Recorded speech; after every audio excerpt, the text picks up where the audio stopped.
Bonjour, je m'appelle Jérôme Raffnet et je vous partage sur ce fil de podcast la synthèse de cours donnés dans différents instituts depuis 2004 autour des théories et des pratiques médicales issues des traditions anciennes d'Orient et d'Occident.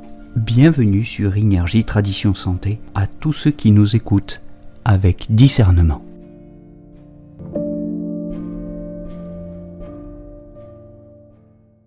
Nous nous intéressons aujourd'hui au 6 Zhenmai, Qi-Rai, la mère du Qi, le point numéro 6 du Zhenmai, du vaisseau conception. C'est un point qui se trouve sur l'hypogastre, sur la ligne médiane antérieure, à 1 tsun et demi au-dessous de l'ombilic, à 3 tsun et demi au-dessus du bord supérieur de la symphyse pubienne, si vous voulez. Il y a 5 tsun, rappelons-le, entre le bord supérieur de la symphyse pubienne et le nombril. C'est un grand point des maladies dues à un déséquilibre du Qi. Alors rappelons au passage que ce concept de mère du Qi, Qi-Rai, renvoie à 3 notions ou 3 réalités distinctes. Il renvoie d'abord au 17 Zhenmai à Danzhong, qui est le point Hui, le point réunion du Qi, qui est considéré au niveau du réchauffeur supérieur comme la mère du Qi supérieur. Mais ce Qi-Rai, ce concept de mère du Qi, renvoie aussi au Dantian, au champ de cinabre, où s'accumule et se concentre le Qi véritable, qui est appelé mère du Qi inférieur. Et enfin, la troisième réalité que désigne le Qi-Rai, c'est ce 6 Zhenmai, ce point numéro 6 du vaisseau conception. Les traités anciens considèrent le 6 Zhenmai Qi-Rai comme le point de thésaurisation, de réunion, d'accumulation du Qi véritable, du Zhen-Qi, du Qi originel, du Yuan-Qi. C'est le point majeur du Qi dans la région du foyer inférieur. Et c'est pour cela que certains traités anciens lui confèrent aussi le titre de mère du Qi inférieur. Mais comme le Yuan-Qi est à l'origine de toutes les transformations des 5 zhang, des 5 organes, et que ce 6 Zhenmai a une action directe sur cette énergie, ses répercussions recouvrent l'ensemble du corps. C'est un point qui a une action très large, très étendue, une action distale très profonde. Grâce à ces liens directs avec cette réserve puissante du Qi, le 6 Zhenmai a la possibilité de régulariser les 4 types fondamentaux de déséquilibre du Qi. Les vides de Qi, les inversions du Qi, les effondrements du Qi et les stagnations de Qi. Même si ce Qi-Rai est plus souvent prescrit pour le vide, il est aussi pertinent pour tous les autres cas, puisqu'il peut tonifier le Qi, élever le Qi, mais aussi abaisser le Qi et mobiliser le Qi.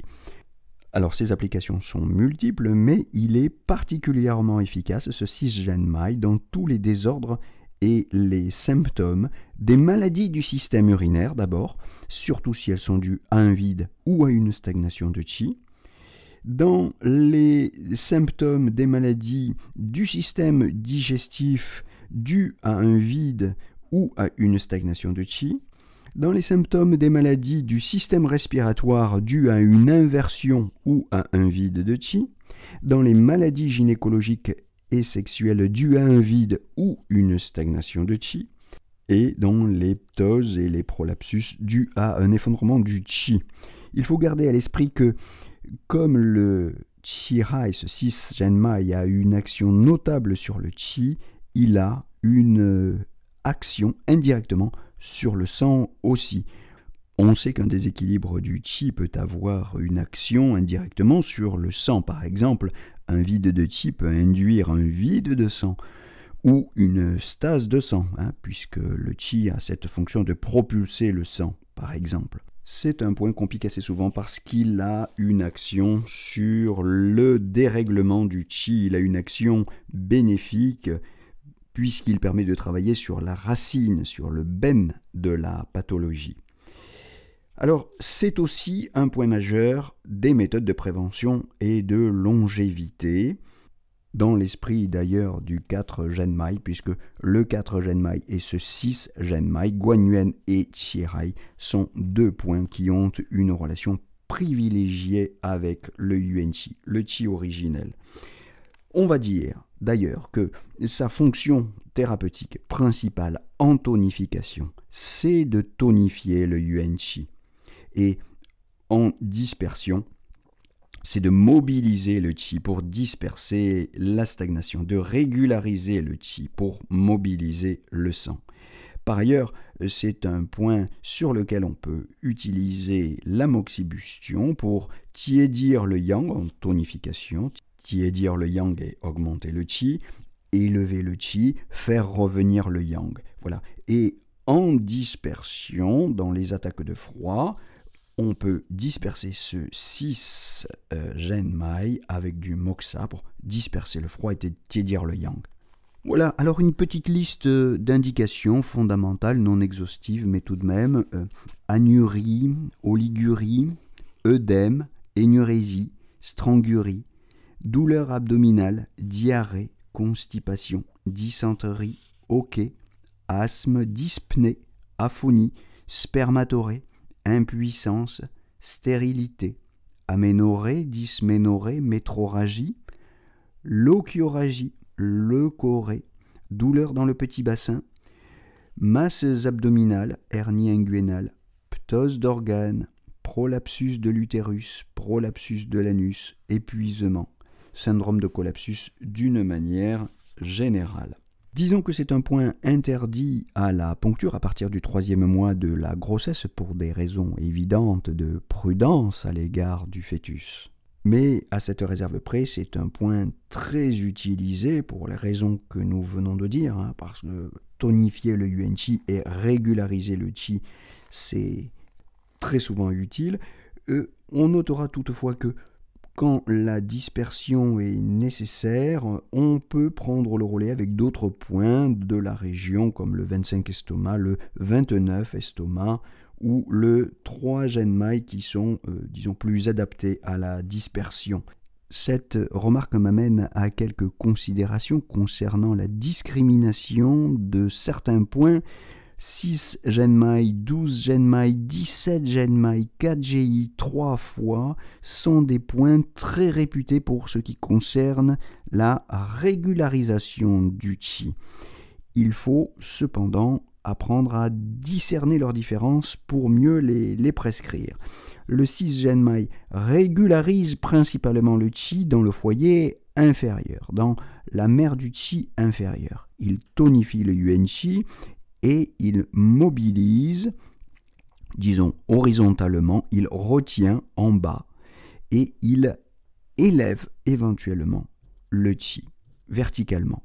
Le 12 Genmai, Zhongwan, régularise le Qi uniquement dans le réchauffeur médian, dans la mer du Qi du centre. Il harmonise l'estomac, il mobilise horizontalement et abaisse verticalement le Qi.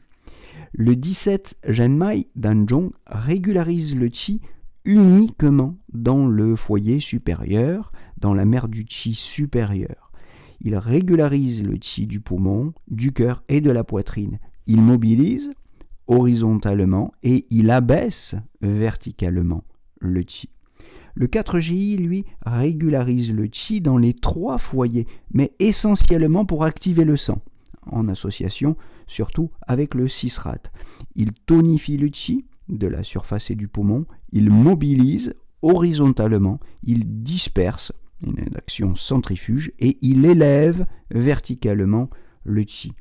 Quant aux 3 fois, il régularise le Qi dans les 3 foyers, dans le triple réchauffeur, à partir du moment où il y a une surpression du foie. Il régularise le foie, le Qi, le yang, le vent, le feu du foie. Il mobilise horizontalement et il abaisse verticalement le Qi, le yang et le vent. Fin de cette parenthèse. Voilà, alors pour résumer, les fonctions fondamentales de 6 Genmai sont les suivantes. Il tonifie le Qi, il mobilise le Qi, il élève le Qi, il retient le Qi. On en dérive les fonctions suivantes. Il traite les maladies du système urinaire, du système reproducteur, du système digestif, du système respiratoire et il traite l'écolapsus du qi. Voilà, c'est tout pour aujourd'hui. Je vous donne rendez-vous très bientôt pour la suite de ces monographies des points d'acupuncture de la médecine traditionnelle chinoise et je vous souhaite en attendant une très belle journée à tous.